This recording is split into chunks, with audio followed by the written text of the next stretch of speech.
በትግራይ በኩል የተፈራው ጦርነትና በጠለምት የተከፈተው ውጊያ ከኤርትራ ጦር መሳሪያ እስከ ህወሓትና ፋኖ ተዋጊዎች የኢትዮጵያ መንግስት እርምጃና የቀጠናው ውስብስብነት በምስራቅና ምዕራብ ጠለምት አካባቢዎች አፍላ ውጊያ ከተቀሰቀሰ 3 ቀናት ተቆጥረዋል። ወደ ትግራይ ክልል ከተሞች በረራ ተቋረጠ የሚለው መረጃም ብዙዎችን አስደንግጦ የጦርነት ደመና እንዲሸፈን አስገድዷል። የኢትዮ ስካይ ሚዲያ ምንጮች ከጥር 18 ቀን ጀምሮ አፍላ ውጊያ ከተነሳባቸው የምስራቅና ምዕራብ ጠለምት አካባቢዎች በተጨማሪም በሌሎች ወሳኝ ግንባሮች የሙሉ መደበኛ ጦርነት ለመክፈት የሰው ኃይል ሎጂስቲክስና የመረጃ ቅንጅቶችን ህወሓት እያደረገ ነው ይላሉ።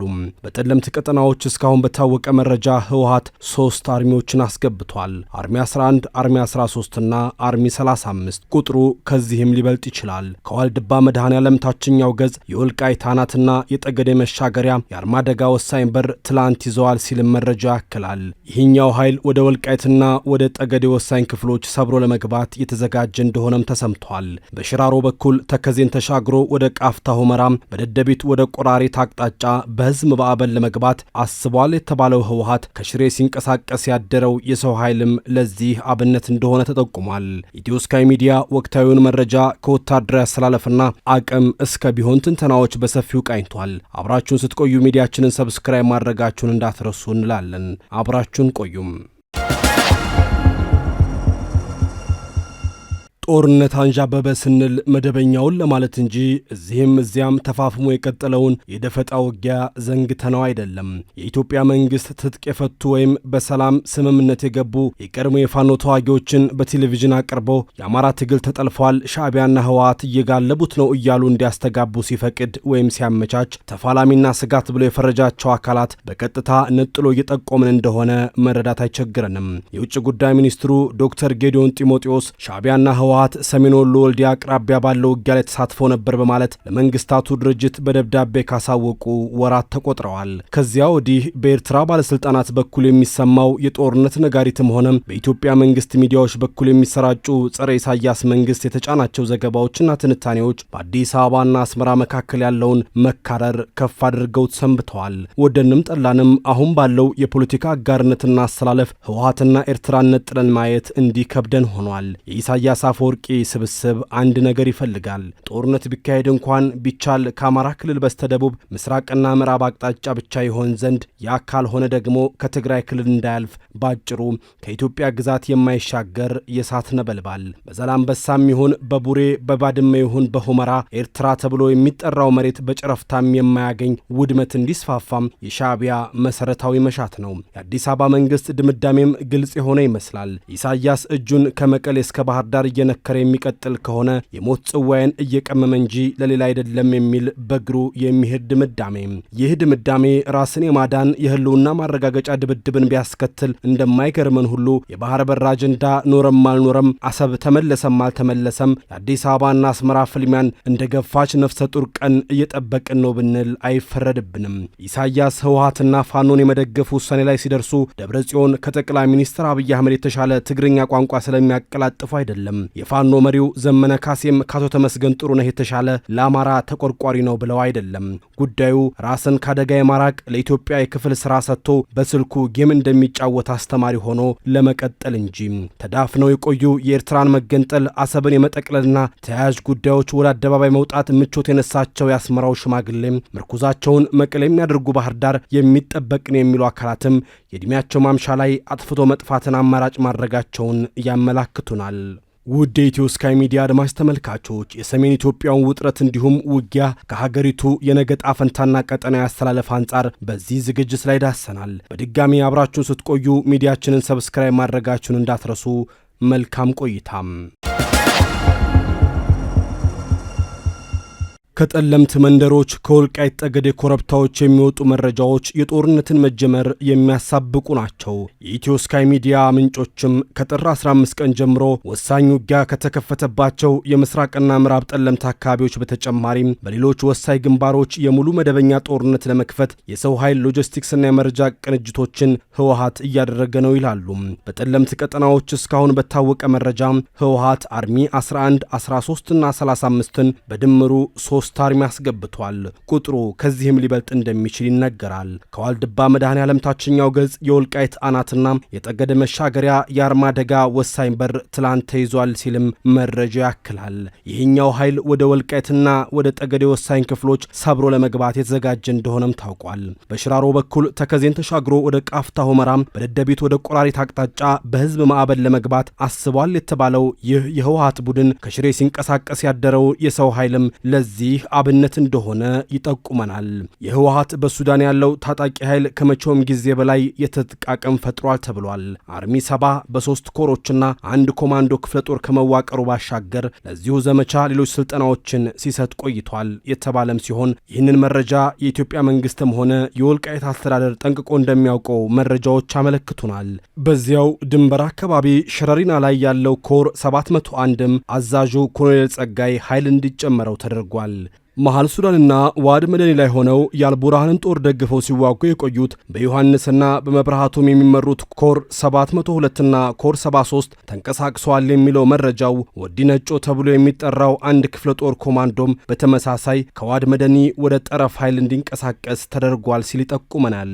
የአርሚ 70 ከፍተኛ አመራሮች አንደኛ ጀነራል ሙዘይ መኮንን አዛዥ፣ ግደይ ኃይሉ ወይም ወዲ ፊውዳል ምክትል፣ ምሩጽ መረጃ ክፍል እንዲሁም ተወልደ ሎጂስቲክስ ናቸው። ቀጥተኛ ትዕዛዝ የሚወስዱት በነ ፍስሐ ማንጁስ ከሚመራው አዲሱ ኮማንድ እንደሆነ የሚጠቁመው ይህ መረጃ የህወሓት ቡድን ለታጣቂ ኃይሉ ለዚሁ ዘመቻ ዝግጅነት ያደረገው የአመራር ምደባን በተመለከተም የህወሓት ታጣቂ ዋና አዛዥ ብርጋዴር ጀነራል ኃይለ ስላሴ ግርማይ ወይም ወዲ እምበይተይ፣ የዘመቻ መምሪያ ኃላፊው ሜጀር ጀነራል ዮሐንስ ወልደ ጊዮርጊስ ጆን መዲድ እንዲሁም የስልጠና ኃላፊው ብርጋዴር ጀነራል ምግቤ ኃይለ ሲሆኑ የህወሓት ወታደራዊ መረጃ ኃላፊ በመሆን የተመደቡት ደግሞ ሜጀር ጀነራል ማሾ በየነ ናቸው። ሌተናል ጀነራል ፍስሐ ኪዳኑ ወይም ፍስሐ ማንጁስ የጊዜ አስተዳደሩን ሀብት፣ የውጭ ክፍልና የውጭ ግንኙነት በሀብት በመረጃና በግንኙነት የመምራት ኃላፊነትን ይዘዋል። እነዚህ ለአብነት የተጠቀሱት ወታደራዊ አመራሮች የውጊያ ዝግጁነትን ከማረጋገጥ ባለፈም የውጊያ ጭንቅላት ሆነው እንደሚያገለግሉ በፖለቲካ አመራሩ ዘንድ ታምኖባቸዋል ተብሏል። በእስካሁኑ አሰራር የታጣቂ ቡድኑ ዋና አዛዥ ሌተናል ጀነራል ታደሰ ወረደ እንደሆኑ ቢታወቅም ይህ አዲሱ ኮማንድ ግን ታደሰ ወረደን ያካተተ እንደማይመስል የሚጠቁመን ይህ መረጃ በኮሚቴ ይወሰኑ ከነበሩ አሰራሮች ታደሰ ወረደን ማግለል ከተጀመረ እንደቆየም በማረጋገጫነት ያስቀምጣል። በሌላ በኩል የጦርነቱ ቅድመ ዝግጅት ቁልፍ ጉዳይ የሆነው የህወሓት ጀነራሎች የጦር ወታደራዊ ኮማንድ ማዕከል ሆኖ የተመረጠችው ቦታ አዲስ ጸረር ወይም ሽራሮ አካባቢ ነች ተብሏል። በተጨማሪም ከባባድ መሳሪያዎችንም ከቦታ ወደ ቦታ እያንቀሳቀሷቸው እንደሆነም ተጠቁሟል። ቡድኑ ቀላል ሮኬቶችንም ጨምሮ መድፎችንና ታንኮችን እንዳንቀሳቀሰ መረጃዎች ያሳያሉ። ይህንን ሁሉ ስናወጋ አንድ ነገር መርሳት የለብንም። በህወሓትና በፌዴራል መንግስት አሊያም በኤርትራና በኢትዮጵያ መንግስት መካከል ካለው ውጥረት አንጻር አንድ ሀቅ አለም። ማንም ጦርነቱን ጀመረ መባል አይፈልግም። ጦርነቱን ጀመረ መባል አለመፈለግ ግን ለዓለም አቀፍ የዲፕሎማሲ ነጥብ ማስቆጠሪያ እንጂ ለሰላማዊ ድርድር መፍትሄ መፈለግ አዝማሚያ እንዳልሆነም የህወሓትና የኤርትራ ወቅታዊ ጉዞ ያሳውቃል። ይህ ጥሬ ሀቅ ተፋላሚ ኃይሎች ወደ ሰይፍ መማዘዝ ሲገፋቸው የውጭ ኃይሎች ግፊት እሳቱን ያፋፍመዋል። እስከ ግብጽ እንደርሳለን። በጦርነቱ አሰላለፍ ኤርትራን፣ ህወሓትንና ፋኖን እንዲሁም ሌሎች የመንግስት ተቃዋሚዎችን በአንድ ጎራ፣ የኢትዮጵያ መንግስት ሻዕቢያና ህወሓትን የሚቃወሙ እንደ ቀይ ባህር አፋርና ሐራ መሬት የተሰኙ የታጠቁ ኃይሎች በአንድ ጎራ ናቸው ብንል ከሐቁ አልሸሸንም። እያንዳንዳቸው ተፋላሚ ኃይሎች ያሉበትን ወቅታዊ አቅምና የፖለቲካ ግብ ግን በተናጠል እንመለከተዋለን። አንደኛ፣ የኤርትራ ኃይሎች ኤርትራ፣ ሻዕቢያ አሊያም የኢሳያስ አፈወርቂ ቡድን የሚሉ ወካይ ስሞችን ልንጠቀም እንችላለን። ከ5 ዓመታት በፊት በሰሜን ኢትዮጵያ የተቀሰቀሰውን ጦርነት ያየ ኤርትራን እንደ ውጭ አካል ሊቆጥራት አይችልም። ኤርትራ ከኢትዮጵያ የተገነጠለች ሉዓላዊ ሀገር እንደሆነች ዓለም ቢያውቅም ከትላንት እስከ ዛሬ በቀኝም ይሁን በግራ ከኢትዮጵያ ፖለቲካ አስተላለፍ ርቃ አታውቅም። በጥቅሉ ኢትዮጵያውያን ላይ ቂም የቋጠሩት ኢሳያስ አፈወርቂ አብርሃ ከመለስ ዜናዊ አስረስ እስከ አብይ አህመድ አሊ አስተዳደር አንዴ ባልንጀራ መልሰው ባላጋራ እየሆኑ በገፉት ዕድሜ ለኢትዮጵያ ሰላም አደጋ ከመሆን የዘለለ ምን እንደፈየዱ ለማግኘት በባትሪ ፍለጋ ላይ እንውላለን። ከባድመ ጦርነት አንስቶ እስከ ኢህአዴግ መፈረካከስ ለ30 ዓመታት ያህል የኢትዮጵያ መንግስትን እንጥላለን ብለው ለተደራጁ እንደነ ብርሃኑ ነጋ አይነት ውጤት አልባ የትጥቅ ታጋዮች ትጥቅና ስንቅ ሲያቀብሉ የኖሩት ኢሳያስ አፈወርቂ ዛሬም ብርሃኑ ነጋ ካቢኔ የሆኑበትን የኢትዮጵያ መንግስት እንጥላለን ላሉ ኃይሎች መሳሪያ እያቀበሉ የዕድሜያቸው ማምሻ ላይ ደርሰዋል።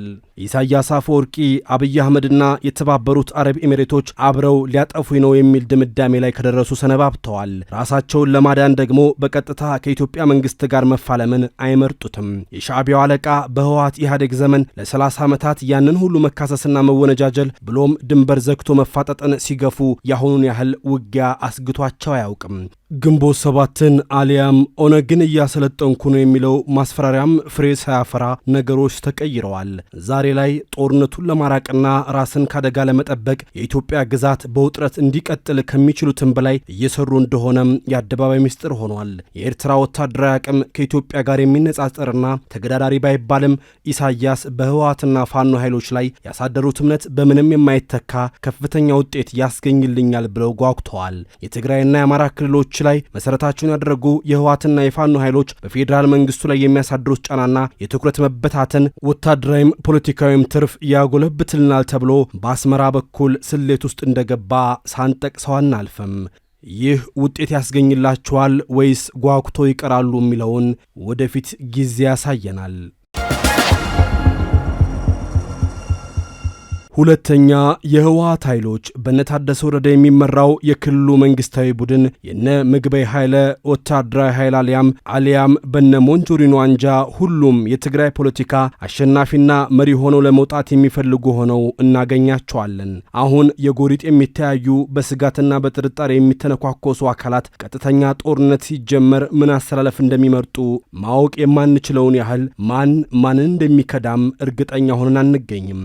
የህወሓቱ ዋና ዓላማ ራስን ከአዲስ አበባው መንግስት ስጋትና ተጽዕኖ ነፃ ማውጣት እንደሆነም ሳይታለም የተፈታ ነው። በኢትዮጵያ ፖለቲካ ተጽዕኖ ፈጣሪ ሆኖ ለመቀጠል በሚደረግ ድንጋይ መፈንቀል ከኋላ ሻዕቢያን ከፊት ፋኖን አሰልፎ ወደ 4 ኪሎ ማማተሩንም ያልተወው ህወሓት የጠቅላይ ሚኒስትር አብይ አህመድን መንግስት ከመቀበል ያጥፍቶ መጥፋት ካርድን መምዘዙንም መርጦታል።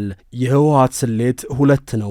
አንድም የአዲስ አበባውን መንግስት በመወጠር ወደ አስገዳጅና የሚፈልገው ድርድር ማምጣት፣ ሁለትም መንግስትን ገልብጦ የ4 ኪሎን ወንበር መቆናጠጥ። ይሆናል አይሆንም የሚለውን ጊዜ ይፈታው ዘንድ እንተዋለን።